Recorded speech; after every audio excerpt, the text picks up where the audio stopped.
Você acha que as taxas de juros vão começar a cair agora, 2023 aí pra frente, ou elas vão subir, né? Tem gente falando aí pode chegar a 15, 16, com medo justamente do governo que vai assumir agora, né? Exato. Esse é um ponto que eu acho super importante, acho uma discussão bem legal, que é o que vai acontecer daqui pra frente, né? Quarta-feira tem reunião do Copom agora e a gente vai ver o que vai acontecer. Então, eu vou falar aos olhos de hoje, né? Provavelmente o Banco Central vai manter a Selic estável em 13,75. Mas assim, eles estão tentando aprovar essa PEC da transição. A PEC da transição quer, grosso modo, colocar 150 bilhões fora do teto. Isso jogaria o nosso déficit para em torno de 2% do PIB negativo. Então, isso, com um crescimento baixo da economia e com um juro de, grosso modo, 14%, faria a dívida PIB crescer por ano em torno de 5%. Ou seja, ela está em torno de 80% hoje, então iria para 85%, 90%, 95%. Ele entrega o mandato, depois de 4 anos, em torno de 95% a 100% do PIB de dívida. Só que uma dívida a 100% do PIB custando 14%, ou seja, ela é impagável, né? Passa a ser uma trajetória explosiva da dívida PIB. Então, você não consegue sustentar um nível de déficit de 2% do PIB, com esse crescimento que a gente tem. Para a gente sustentar um nível de déficit desse tamanho, a gente teria que crescer tipo 6, 7% ao ano, que não é o caso, né? O contrário. Nunca foi, né? Nunca foi. Né? A gente teria que ter assim um super, hiper ciclo de commodities positivo, teria que acontecer alguma coisa assim muito especial para a gente crescer esse tanto todo ano e se safar de um crescimento de dívida PIB. Então, nesse cenário que você tem uma trajetória de dívida explosiva, o investidor que financia a dívida pública decide parar de financiar ou financiar a taxas mais altas. Então, se você é um mau pagador, se você está cada vez numa bola de neve se endividando mais e mais e mais, ou eu não vou te financiar, então muita gente simplesmente para de financiar o tesouro, investidores estrangeiros, investidores locais, enfim, fundos de pensão, ou eu vou te financiar, mas a uma taxa mais alta.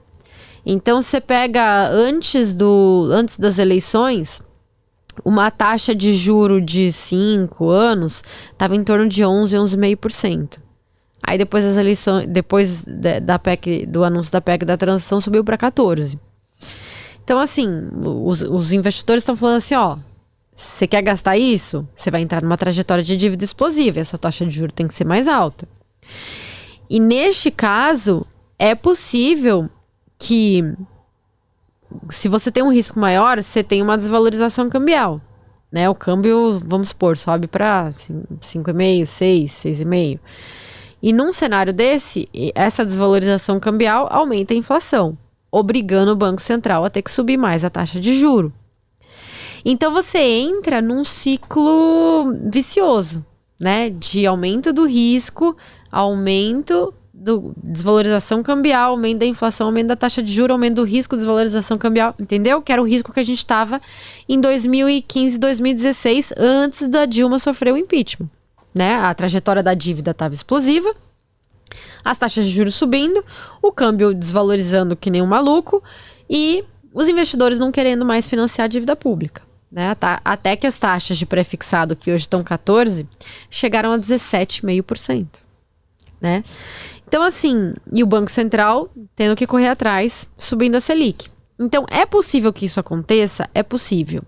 O que teria que acontecer? Você teria que ser aprovada a PEC da transição, com um custo de 150 bi, 160 bi fora do teto, por 4 anos. Se acontece isso, fica muito difícil mesmo da gente financiar a dívida pública. E a gente vai entrar daqui a uns anos numa discussão de dominância fiscal, que a gente chama, né? Que é o quão factível é essa dívida pública, o quanto a gente vai conseguir financiar isso aí. Então, não é um momento bom para você comprar pré-fixados, indexados longos, porque você tem um risco muito importante de dívida, né? Sim. Então, galera que tá assistindo aí, já preste atenção aqui na dica, né? Se você tá pensando aí em comprar títulos muito longos, né, pré-fixado, principalmente, Dá uma segurada aí, porque a galera às vezes se emociona, né? Vê lá uns 17% ao ano, 16% ao ano, e vai lá, acaba se travando ali por 4, 5 anos ou até mais, né? Que nem a galera que teve aquele boom de renda fixa quando a Selic estava 2% e bancos oferecendo pré-fixados a 10%, né? Perfeito. E a galera que comprou pré-fixado a 10%, olha, tá perdendo até pra Selic hoje, né? Que já tá em quase 14%. Perdeu pra inflação, né? Pois é, eu acho isso. Eu acho que, assim, agora é o momento da gente ter cautela, né? Não é o momento da gente querer ser muito herói, assim. Eu sei que as pessoas estão um pouco na memória ainda a fase que a Selic tava 2. Então elas pensam, nossa, eu tenho tanto medo da Selic voltar pra 2 que eu já vou me travar aqui no 14, né? Tô feliz com 14 porque quando era 2 eu rendia muito pouco. Mas aquele 2 não existe mais. Não existe, não vai existir. Foi muito irreal também, né? Ele só existiu porque, na época, a taxa de juros do mundo inteiro estava 0. Ou negativa, né? Tinham países do mundo com taxas negativas, tipo a Europa. E nos Estados Unidos a taxa estava 0. Além disso, a gente estava tendo deflação sequencial por conta da pandemia. Tava todo mundo preso em casa sem consumir. E quando que vai acontecer isso de novo? Se Deus quiser, nunca, né? Ué. Então, assim, foi um momento de taxa de juros mundial 0 e pandemia. Quando acabou isso, o governo deu estímulos e teve reabertura econômica. A inflação voltou rápido, né? E aí a taxa de juros teve que voltar rápido também. Agora, primeiro, a taxa de juros mundial não é mais 0. A americana é 4%. E em alguns lugares do mundo é ainda maior. E estão dizendo que nos Estados Unidos a taxa de juros vai para entre 5 e 6. Então, se a taxa de juros americana é 5 ou 6, a brasileira não é 7. A brasileira não é 8. A brasileira não é 9. Entendeu? Então, assim, só daí a gente já tem um patamar de juro neutro brasileiro em torno de 10.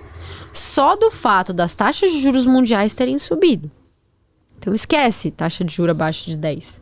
Taxa de juros de um dígito, esquece. E aí tem outro fator, que é a gente mudou a nossa política econômica.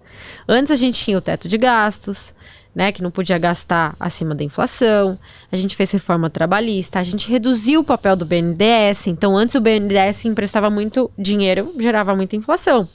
Aí condensou o BNDES, o Banco do Brasil, Caixa, enfim. E aí você teve uma restrição fiscal importante.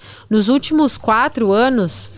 nos últimos não, né? Antes da pandemia, nos 4 anos anteriores à pandemia, o governo representava uma redução do PIB, porque ele estava restringindo, né? Estava fazendo uma restrição fiscal importante. E agora é o oposto. Isso mudou. Agora o governo vai gastar, fora do teto, 150 bilhões. Então, assim, isso já muda o patamar de juro neutro, porque é muito estímulo. Então, assim, juro de 10 esquece, não precisa ter pressa de se travar, porque o patamar de juro neutro do Brasil mudou estruturalmente para cima.